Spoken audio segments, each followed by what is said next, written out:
get started. Hello, my name is Christine. I want to thank you for joining us for our final speaker in our men's elite level hockey culture, culture context challenge and change series. I'm joining you from the Stolen Wolastoqey territories in New Brunswick. This event began as an idea to think about what lessons we could take and learn from best practices in hockey, what we could take away in light of the horrific sexual abuse allegations on the 2018 World Junior Hockey Championship team. So we've had quite a series of speakers who've come at this from many different positions. We've learned a lot. We're really excited to have our final speaker with us today. The event is brought to you by the Scott McCain and Leslie McCain Center for Sport, Business and Health at St. Mary's University and the Canada Research Chair in Physical Culture and Social Life at St. Thomas University. It was organized by myself, Christy Elaine, Cheryl McDonald, a research associate at St. Mary's University and the CEO of Sport New Brunswick, Teresa Fowler, an assistant professor of education at Concordia University of Edmonton, Shannon Moore, also an assistant professor of education at University of Manitoba. We're very happy to have you all with us today. I'll turn it over to Shannon Moore, who will introduce our speaker for this evening. Thank you, Christy. And just while Christy was speaking, I put the links for the series so people can see everyone that has spoken up to this point, and the links to the YouTube channel so you can see videos of the speakers. As Christy said, we're very excited for today's speaker, Daniel Sailofsky, who's an assistant professor in kinesiology at the University of Toronto, studying violence, gender, harm, and the political economy of sport. He has published in a variety of sport, sociology, and criminology journals, and his writings and voice have appeared in the New York Times, The Guardian, and CNN, among others. We're very excited to have Daniel with us today.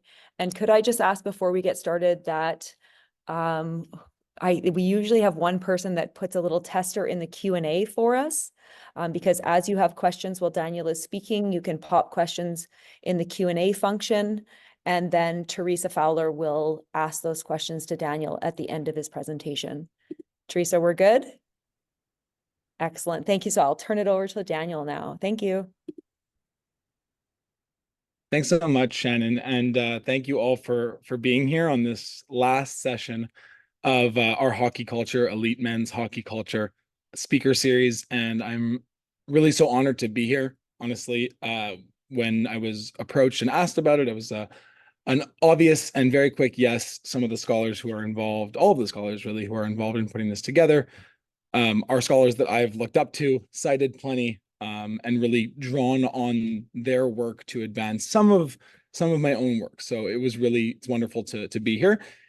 And I knew from a bit ago, like I've known since a few months now, that I would be going last in this series. And with that, I did want to kind of maybe bring a different perspective or something that I thought might be a different perspective after so many great presentations by so many great scholars. So with that, I wanted to look at cultural backlash, which is a term and an academic term that we'll get into soon, and its importance in hockey. So I'm drawing on some of my own research, some contemporary research, and just some contemporary things that I've noticed, both empirical in terms of some of the research that's come out already about polarization, about backlash, and some things that maybe haven't been published yet, but are things that I'm concerned about and thinking about. So I hope that this can be informative and interesting for everyone here. And my presentation is titled Progress in heavy quotation marks in Hockey, Cultural Backlash in a Polarized World.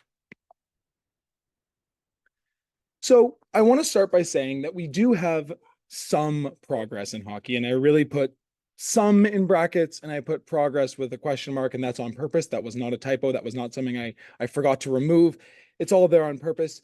Because obviously, as we've seen from some of the other speaker series, and as many people who are here would know, we have not made enough progress in terms of things like social inclusion, racism, especially misogyny and sexism in hockey, At the same time, though, there has been some small positive changes, I would say, in terms of inclusion, both in hockey in North America, in men's hockey, to be clear. Whenever I say hockey in this presentation, I'll be talking about men's hockey. I usually try to say men's hockey, but if I slip up just for this presentation, I'm talking about men's hockey when I say hockey. So there have been some small improvements in terms of inclusion. We have had campaigns by the NHL for things like hockey is for everyone. We had our first AHL openly gay player in professional hockey in North America, though we still don't have an openly gay NHL player. We've seen some pride events that were then removed in this NHL season, which is something that we're going to be talking about soon. And I think we've seen less outright and explicit homophobia, racism, sexism generally. So it is less acceptable in our discourse and by NHL players, whether that's online or in press conferences or even overhearing what they say on the bench. It's less explicitly acceptable to be outwardly homophobic, sexist, racist, etc. So we've seen some of these cultural changes slightly. We've seen kind of glances or we've seen pushes towards, not even pushes as much as kind of lip service towards more inclusion in the sport. And what I really mean is we've taken out the lowest hanging fruit of progressive changes, right? So we've even taken out some of the most prominent or the most prominent member of the kind of old school hockey masculinity being Don Cherry. So there's been some of this kind of progressive change. And that's an important place to start only because it sets the stage for what I want to talk about the rest of this time. And that is that whenever in history, whether we're talking about sport or whether we're talking about any other institution, education, whether we're talking about politics, whenever there is some sort of progress or change that usually meaning more inclusion or better relations between men and women, more equality, more equity, no matter the sphere, we see backlash. And this is not a new thing, right? So some of these articles that I pointed here and put screenshots of, they're from quite a bit ago, right? The top one about politics of youthful white masculinities in sport. This is from 2001 and is referencing 1990s American white men who are already starting this kind of conversation about, sport passing them by, society passing them by. So whenever there's been progress, there has been backlash, and sport is really no different.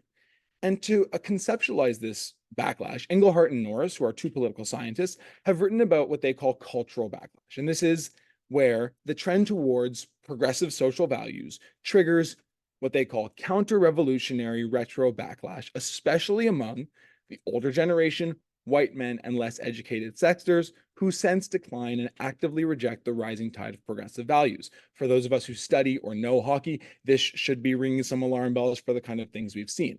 So this research was originally done in a political context, but before I kind of incorporated it into some of my research, it had also been moved to other spheres of academia and research in general. So we've looked at, yes, the white racial majority in a political context with regards to cultural backlash, but also anti-globalization movements, right-wing populism, other contexts like even things like wildlife preservation. We've seen it in changes in higher education.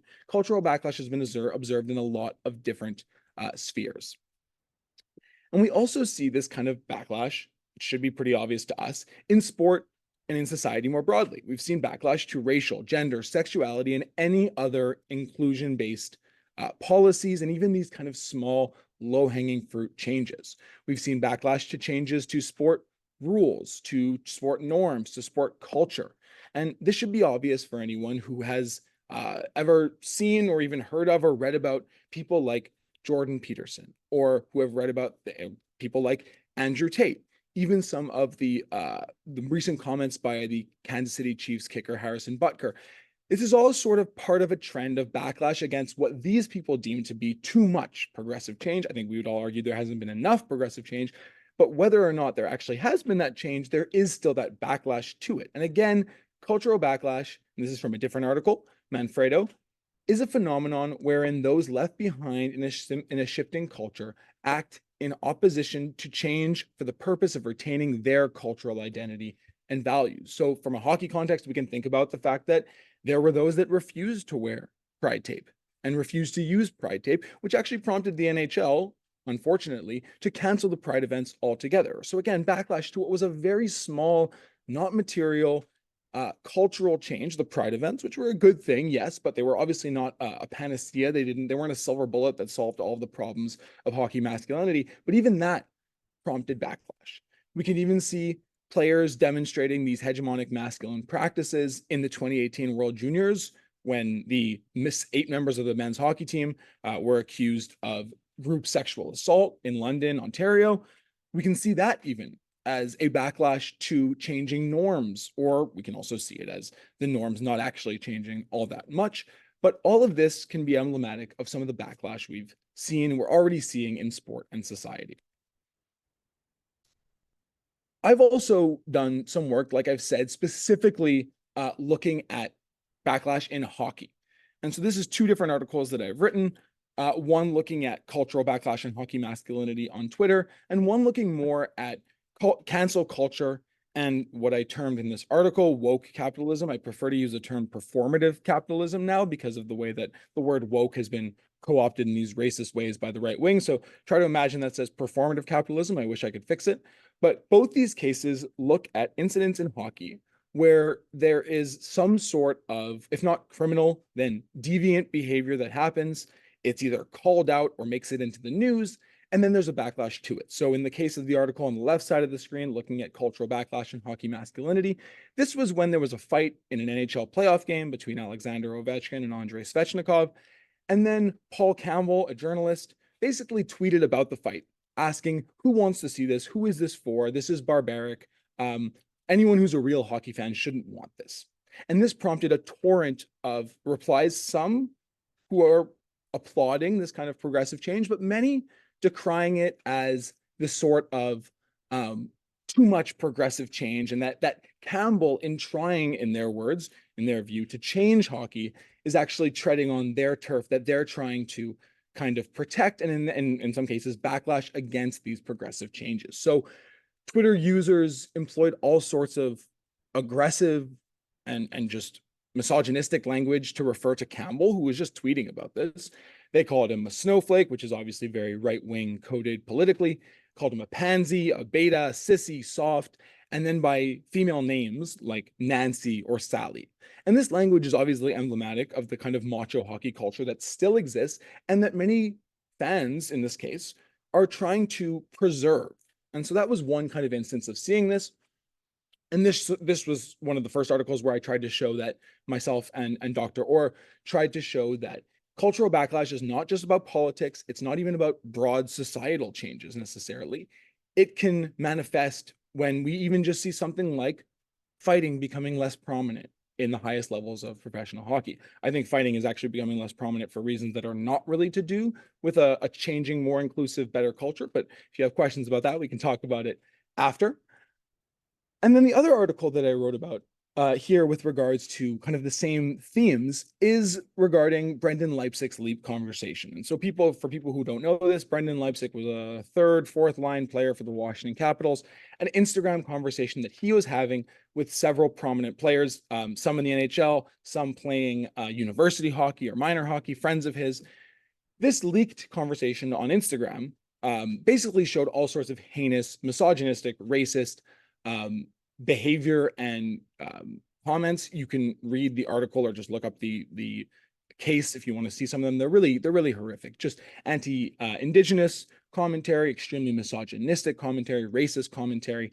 And after this leak happened, Leipzig, because of what he said in these conversations and what he supported, and if we're being real, because of his not so valuable position in the NHL's hierarchy and depth charts, he was released. And when this happened, again, a torrent of replies, some supportive, many quite negative about him being released. And a lot of this hinged on the same kind of preservation or backlash to what people saw as this kind of woke, quote unquote, response to behavior that they saw as kind of just part of the game and just part of hockey masculinity, something that we've talked about quite a bit. But just to reiterate, hockey masculinity, which is often based in this violent, dominant, white settler colonial mentality and rooted in this idea of Canadian whiteness that is based on domination, based on toughness, based on stoicism, and is also kept and also maintained and preserved and shown, exemplified via the objectification of women. So for many, this was just normal hockey talk, normal hockey conversation, and they saw the woke, again, quote in quotes, treading on that turf. And there was a backlash towards those very small progressive changes that would remove a player like Leipzig from his team because of the negative backlash actually against him. But then they had this backlash to him. So what makes this important is that it is really, really linked again to both sport, but also specifically to gender. And backlash is really linked to gender as well. And I point here to another interesting piece, this one by Max Stick, where he looks at conflicts in masculinity. And what he found really here, and I brought this quote I put this quote on the slides because I think it's really a fantastic kind of encapsulation of what he found, which is that homophobic, sexist, racist behaviors are tempered, again, speaking to this small amount of progress. And he posits that this is based on what are considered acceptable masculinities to sort of show and sort of espouse if you're being asked about them. And so Canadian male athletes may be augmenting their behavior in response to these progressive shifts. Great. However, these traditional hegemonic norms may actually be suppressing any of those progressive social beliefs. And the data here can be interpreted to suggest that these men are still enacting oppressive behaviors, even when they say, I'm not homophobic, or even when they answer questions in a way that's not homophobic, that's not misogynistic, they will then describe behaviors that they're prone to be doing or that they're doing often, referring to women with the B or C word, objectifying women in these ways, using gay or the F homophobic slur to describe teammates or opposition. So they're still doing a lot of these behaviors, even when they say that they hold these more progressive social beliefs. And this, again, could speak to the kind of stickiness of hegemonic masculinity in sport, but it could also speak to this backlash that we're seeing against these progressive changes. And again, why I brought this up and what prompted this was really, again, kind of observing the changes that are going on in society more generally.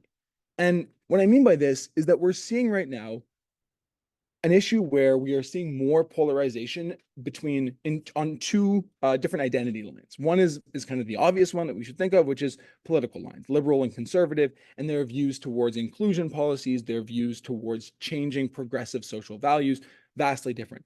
But there's also a wide ideology gap that is opening up between just young men and young women. So this was political ideology studied by the Center on American Life, a Gallup poll survey that looked at the political ideologies of 18 to 29-year-olds by sex. So these are young people, right? This is not just, a boomer generation that might be set in their ways, but these are young people. And we're seeing these vast parting between men and women in terms of where they find themselves politically.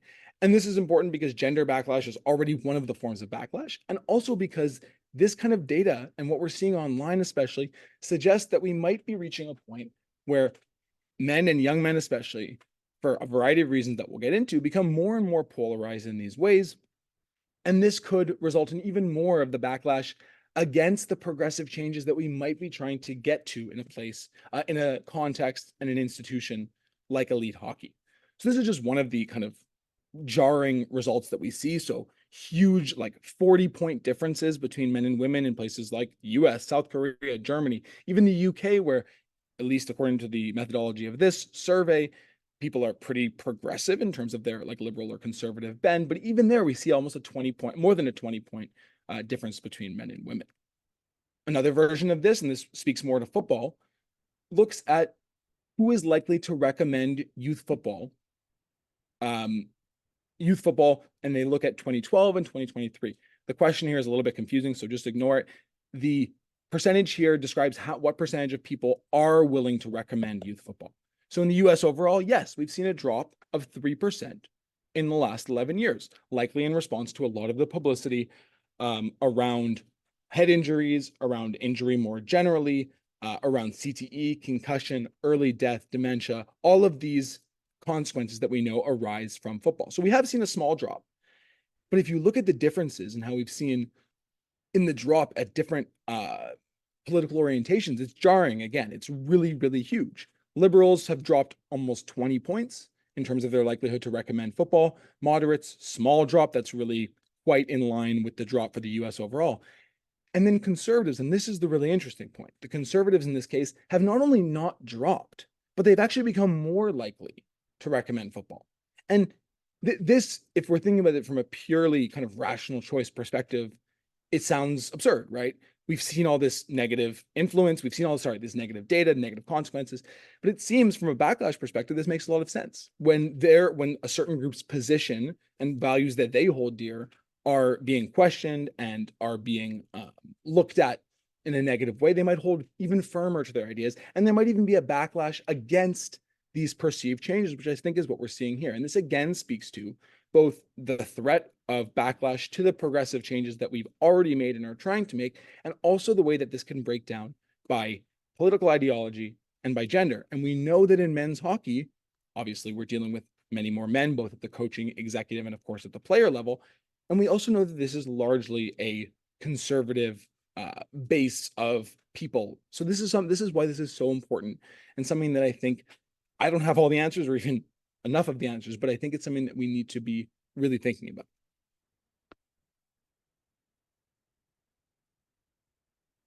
Another important part of this, and something that I want to bring up, is gender backlash specifically, because this has been studied by a few gender scholars. So not just looking at cultural backlash, but looking at the backlash against feminist movements, against any kind of progressive gender changes. And Flood, Dragovich, and Pease have this really good article on gender backlash, where they look at the 7 common forms and the ways that this backlash manifests. So the first is denial that there's a problem at all, denial that there should be any change. So not even getting to the point of backlashing against the change, because just denying that there is a problem at all. So this is the delegitimization effort. So why are you even trying to change this? Nothing's wrong with it in the first place. This is often done with violence against women, where it was being talked about as not as big a problem as it's being made out to be, trying to equivalence women's violence against men, things of that nature.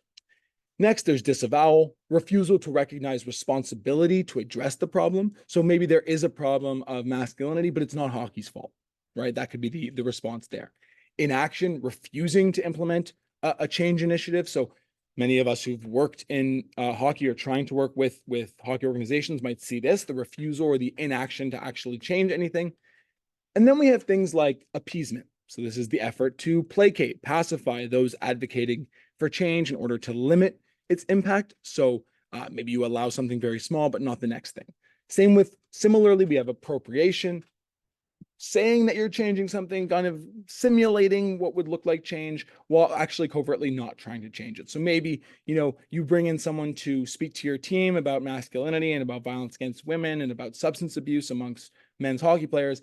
And then when they're gone, you're undermining it and talking about how silly that person is, or you're still using objectifying language in the locker room.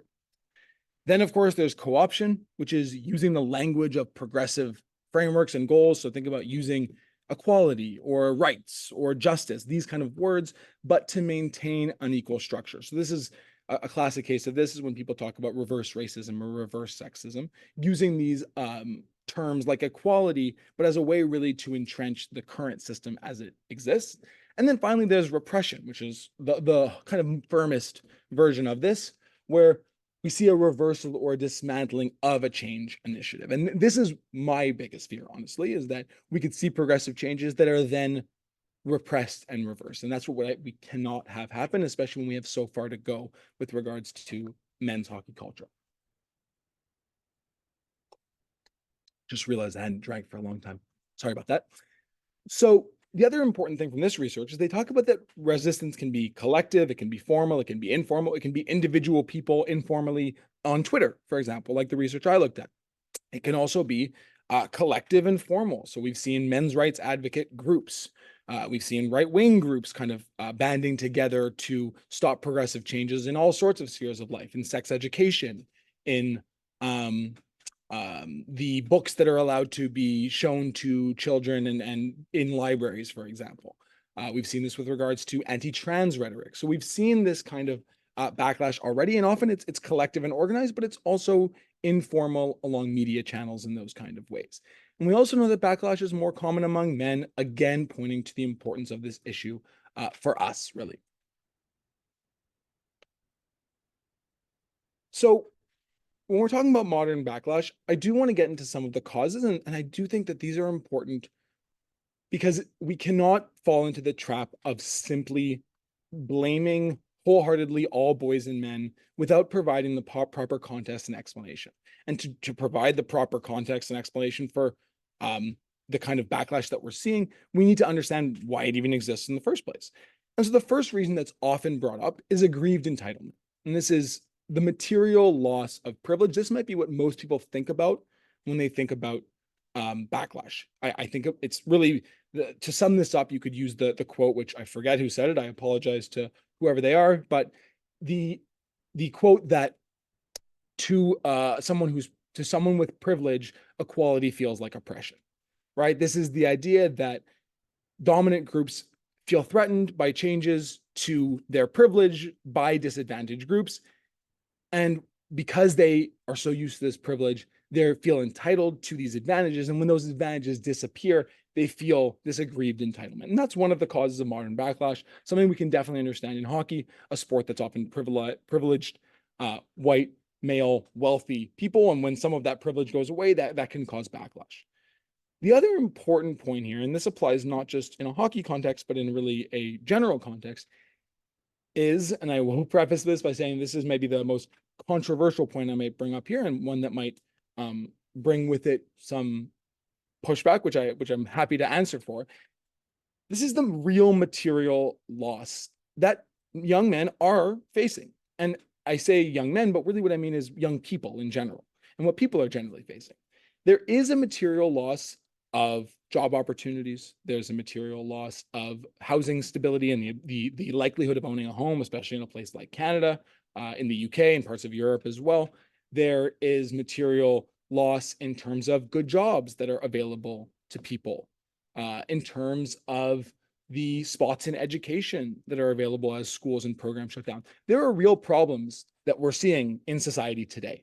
I think that those are generally based in I know that those are not based in the things that a lot of these men then scapegoat and blame for those problems, but the problems themselves are real. And this is something that Naomi Klein talks about in her recent book, Doppelganger, and how the right wing has co-opted and has kind of been able to speak to a lot of these problems because they at least admit the problems exist. And then most problematically is that they then point people towards these incorrect causes, these incorrect people to blame, these incorrect scapegoating. So some of these men, when they feel real material loss, real material harm and suffering in their lives, they then turn to, the right-wing grifter on social media who's telling them that it's the fault of feminists and LGBTQ people and immigrants, right? And it's not that we have to give that idea any kind of support, no support whatsoever, but we do have to contend with the fact that there is real material issues that many of these men and young people are facing. Relatedly, of course, there's also the issue right now of echo chambers and algorithms, right? We have these social media companies that want to do whatever they can to keep you on their apps, keep you scrolling, keep you kind of brain rotted, if you will. And there's this backlash industry where largely male influencers can make a lot of money and gain a lot of followers, get into that algorithm in a positive way for them by spewing this kind of content, right? Where they're blaming, again, these progressive changes for the real problems that people are facing in life. They're giving these fake snake oil kind of solutions to these real problems. And we have to be aware of that and try to combat that. But again, understanding that the problems are real, but the solutions that are offered by these kind of backlash industry people are the opposite of what we need to be doing. So in terms of confronting backlash, it's extremely difficult. And this is really what I meant when I said that I don't have the answers. Unfortunately, I wish I did. But based on the research that has been coming out about this, and based on some of the attempts to try to confront this kind of backlash and these kind of political changes, it is, of course, an education piece. There's more to it than that, but there's an education piece that also involves listening. So, of course, with education, we have to teach about hegemonic, orthodox hockey masculinity and the ways that it hurts men. We have to talk about how it creates unfair expectations of men that forces them to play through injury, to take risks, to abuse substances, to engage in violence to solve their problems, and that this actually hurts men. And this is part of accounting for this, is part of the idea of listening to the real problems and not discounting the fact that young boys and men do face lots of issues in their lives. But these issues are not because of feminism, and they're not because of positive, progressive social changes. They're actually due to the very masculinity and the very right-wing ideas that they think will help them beat these issues. So it's the exact opposite. The solutions are the exact opposite of what they're being told. But this still does involve a kind of non-judgmental and non-minimizing of the pain of what some of these people are going through, avoiding some of the loaded labels that we've now come up with. I'm not sure if talking about toxic masculinity is always the best route, only because a lot of these young boys and men from the time they've been 10 or 11 years old have been watching YouTube videos that make fun of, feminists in the kind of their view, or anyone who uses the term kind of toxic masculinity, and that can shut them down right away. So it is about being non-judgmental and I think avoiding some of these labels while still not giving any air to the kind of conspiratorial, anti-inclusion rhetoric that they might be hearing. Rice and colleagues also talked about the importance of practicing self-compassion and how it might be helpful for athletes to not only talk about this as self-compassion and compassion for oneself is good, not just because of what it does for you in your regular life and in your relationships with others in your family, but it will also help you be a better athlete. So maybe that's part of the training and the education that has to happen as well. But all of this is incumbent on meeting some of these young boys and men where they are, not discounting or minimizing their pain, but directing it towards the right solutions. Again, I don't have all the answers. This is just some of what I hope that we can consider when we talk about the education that's needed. It's also important, of course, we involve hockey players or athletes as moderators, facilitators for any of these trainings. It has to be aspirational programming, has to be programming that talks about what masculinity can be, what hockey culture can be, rather than all the things it has to avoid and has to stop doing. Of course, there are tons of things in hockey culture that have to go away. The rampant and casual sexism and objectification of women, of course, it has to go away. But that can be framed in a way where we talk about the inclusive, compassionate space that a locker room can be, the compassion that many of these men do actually show their teammates.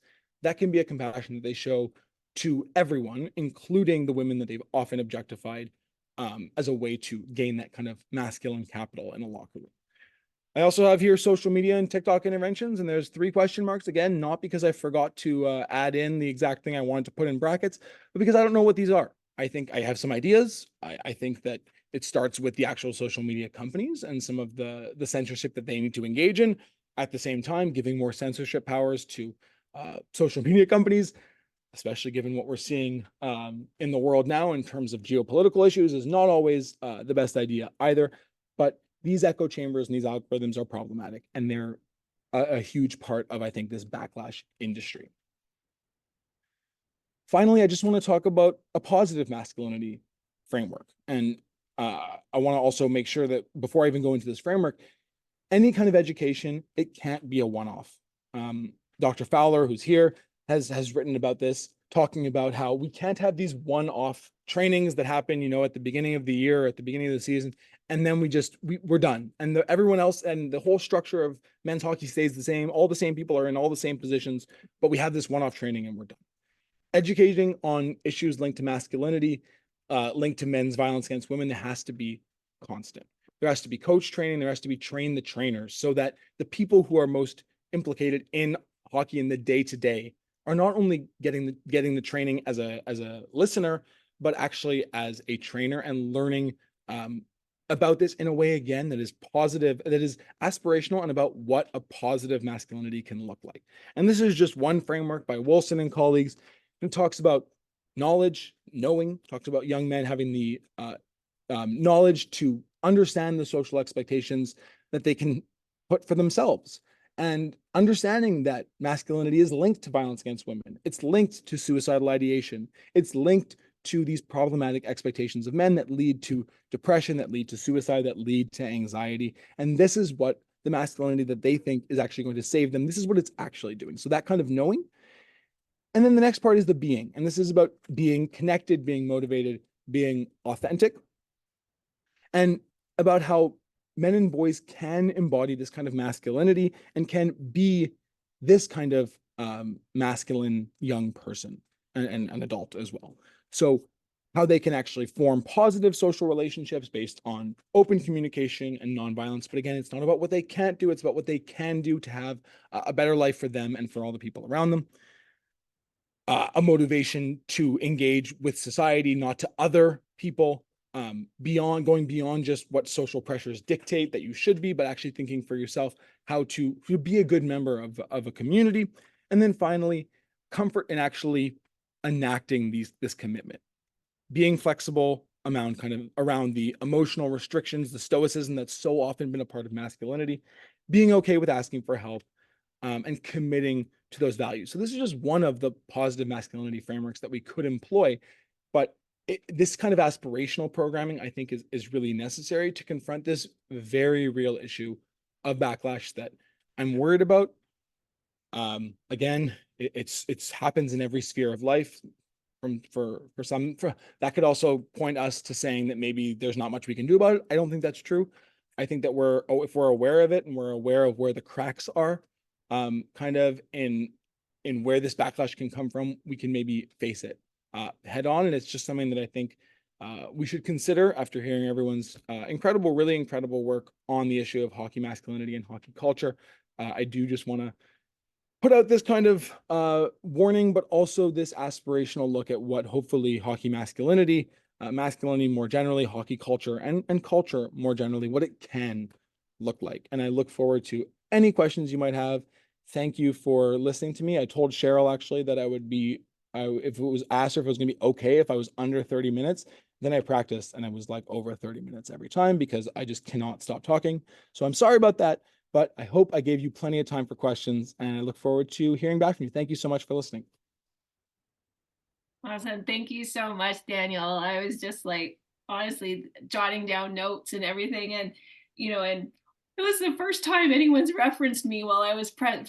So it's like, oh, so cool. Anyway, it's not all about me, but I didn't do it just because I knew you were going to be here. I actually was already in, and then I realized you were going to be here, and I was like, is that awkward? But I'm glad that you enjoyed it. So. Yeah, that's cool. No, thanks.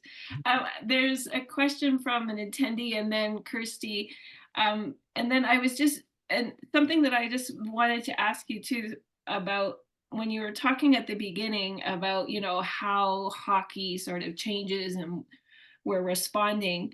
And then you brought in sort of the 7 forms of gender backlash. It just sort of struck me that it wasn't until EM came forward that we began to have this conversation, right? Like, the abuse towards men and these players has been ongoing. It's like, well, who cares, right? So I wonder if you can maybe speak to, is this a gendered response that we're seeing, or is this like an overall sort of response to sort of the culture in hockey? You know what I mean? Like, I don't know. Does that make sense?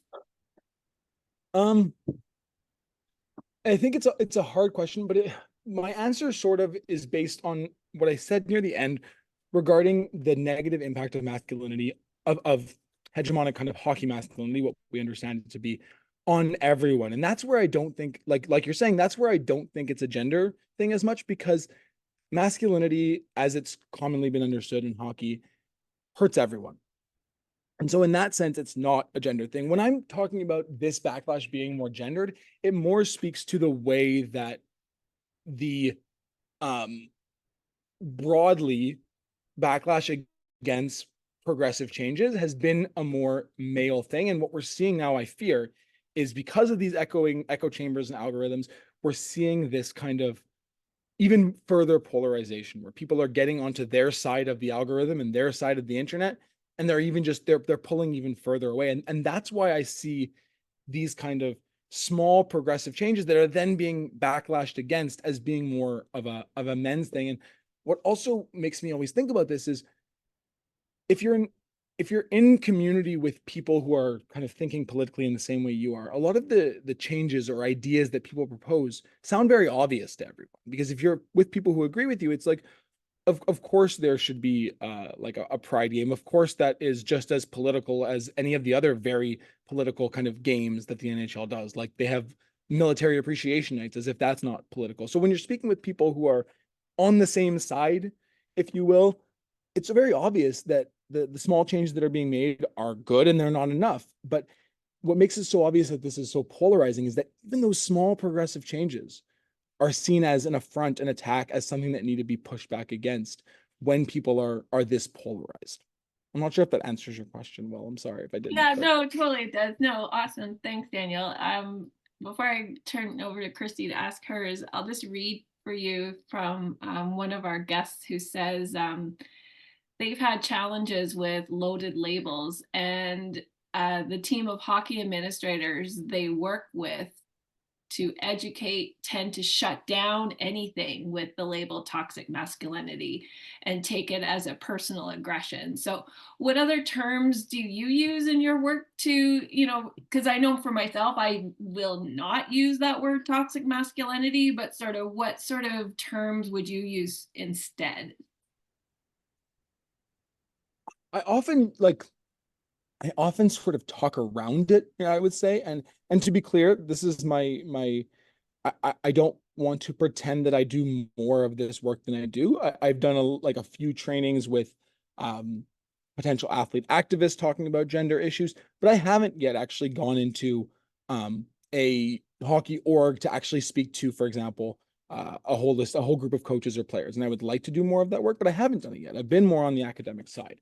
But in my few trainings that I've done, usually with older athletes, what I've tried to focus on more is asking them if they can imagine or try to think about any of the potential negative consequences to the culture of hockey or to what it means to be a man. So I usually try to jargon down or take away the jargon from what we understand as hegemonic masculinity, the culturally exalted, best in a current context way of being a man. So I try and not dumb that down, but jargon it down to talk about the way that people understand how to be a man in hockey. Do you see any ways that that could actually result in harm?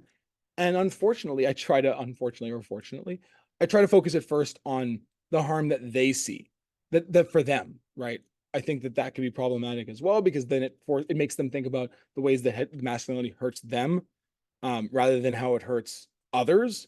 There's I think it might actually be Christie's article. There's a really great article that I teach in my class called um, like the invisible sexism, where even when male hockey players talk about the negatives of masculinity, they're always talking about it, how it affects players in a negative way, which is true, it does, and that's good, but they often don't talk about the way it affects women and gay men as well in all these negative ways. So they're kind of still stuck thinking about themselves a bit too much, but that still is unfortunately a good starting point. And then the other part of how I would approach it and how I have approached it is to use this kind of aspirational framing to talk about not what masculinity shouldn't be, but instead, and it's kind of a workaround, to talk about what it can be. And oftentimes I even think about I've thought about trying to do this for the team if and when I'm going to be speaking to actual teams, is I hope that they could show the same compassion for those around them and for the other, for non-hockey players, for women, that they often do towards their fellow teammates and players, right? There is this kind of group loyalty, which has its own issues, but this camaraderie and family kind of vibe to sports teams that would actually be something that could be, if it could be harnessed for good, would be something really interesting. So again, this kind of aspirational masculinity, and then talking about the harms of the current masculinity so that they can understand it to be toxic without me saying the words toxic masculinity. Something. Kirsty, do you want to go ahead and ask yours, and then I'll go to the Q&A again? I think I saw Cheryl had something in the chat Yeah, because she couldn't find the Q&A. I could also respond to what Daniel just said as well, because I can talk about this for hours. I would love that. But I mean, so my comment, I'll just say it now that I'm here, but my comment was just that you know, the things that you said you were willing to be taken to task on because you knew they might be unpopular opinions are unpopular opinions that I've had for a long time. And that those are in keeping with everything that you just said in your last response. So we know from a psychological perspective that instead of putting down bad behavior, we should be celebrating positive behavior more than we are. It's not to say that we should draw attention away from bad behavior, but we know that we're going to have better luck reinforcing positively what we want people to be doing as opposed to demonizing them for what they shouldn't be doing. We also know that, to your other point, which is also Teresa's point, that we need to turn this into a lifestyle and not just something that we do once in a while or a one-off as well. And so I think that, so, and I think to your point about polarization, which is a point that I had also made, is that when I like had that big dramatic announcement that I was leaving hockey studies and not doing media anymore, it was because in academia I was being accused of being too moderate, and in hockey I was accused of being an extremist in the complete opposite direction. And it became really difficult to reconcile where Cheryl wanted to stand and how I could sleep with myself at night. Mm. And I think to your point of toxic masculinity, I flip that again as much as humanly possible. I talk a lot about healthy masculinity now and about the types of qualities we want men to have, with a bit less focus on the ones we don't want them to have. Now, of course, we have to qualify that by saying, I do not want them to be rapists, for example. That is something that we need to talk about. We need to address. We need to do something about it. But I have learned that I make a lot more progress and I'm allowed into a lot more dressing rooms when I don't start off by demonizing them. And I know that that is probably paying lip service to a lot of men who don't deserve it, but it means that I've won over a lot of ones that I might not have otherwise had the chance with. So I wanted to thank you for what you said and also respond to your last comment. Thanks so much, Cheryl. And I know Cheryl and I have had this conversation, so I know that that's been your experience. And I will say that the role you were taking on and still are, really, I know you said you're off of the hockey studies, but you are organizing a hockey panel. So I don't know if Yeah, you're no, really I outside. fully embraced coming back. Yeah. Now I just take it on the chin when people make fun of my departure. Yeah, exactly. So, but you are still back, fortunately for all of us. But I do think that it's very easy to critique from the sidelines, and we are guilty of that sometimes in academia. And from some perspective, you could say that, academia's role is to push the Overton window, and it's to push change, and we're supposed to be the more extreme so that the industry people can then actually make the changes, and we're pushing them. It's like a negotiation thing. You ask for way more than you hope to get, and then you hope to get somewhere in the middle. But if you ask for too much right away, or you use some of these terms right away and people shut down, then the negotiating isn't working.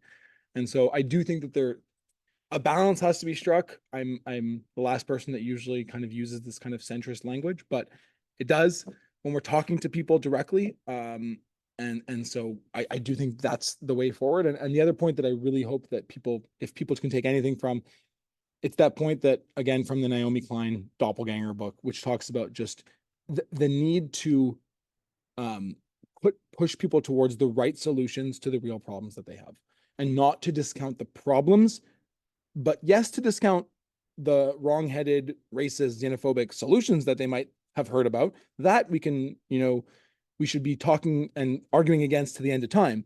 But to discount that these people and young men are not facing real problems, that's when we can lose people. And that's something that we can't do, I don't think.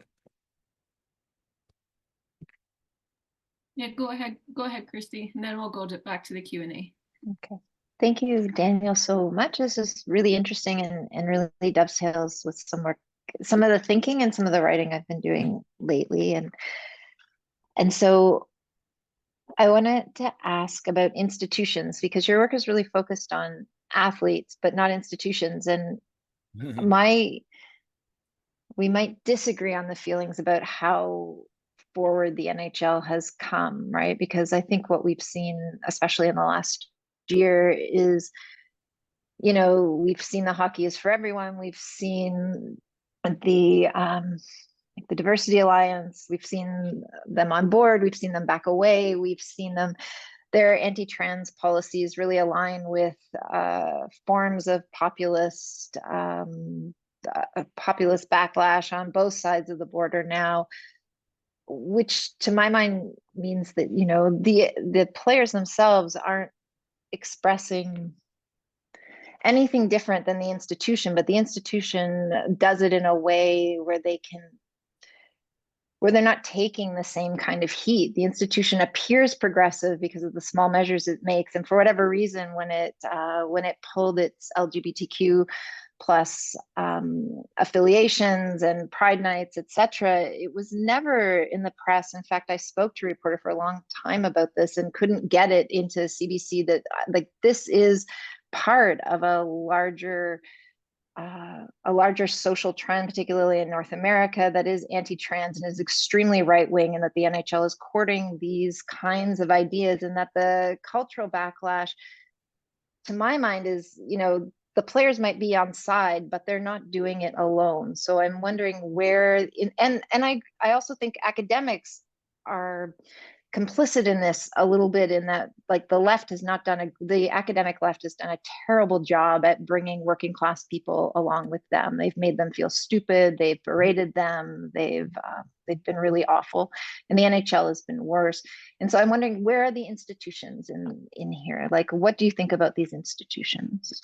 I'm sorry, I'm sorry, it's a great it's question. a hard question because No, it's not. because when you're thinking like it's I've been writing about this for like the last year, so it's like really in my head. Yeah, I mean, to be honest, so do I. Like my book is coming out. I have a book coming out next spring, but it's pretty much done now, and it's about the structure, the capitalist structure of elite and youth and elite sport, the institutions that are responsible for so much of the harm that we see in sport. It's all about culture, structure, and institutions. So you're right that my work has looked at more the individual, and the next phase, I think, of my work is much more in line with this, looking at this from a broader perspective. And when I really tried to put the progress in very heavy quotes, because I don't think the NHL is done nearly enough, and I think they've already pulled back from the tiniest things they have done, like you said, right? Like partnering, or at least saying they'll work with HDA,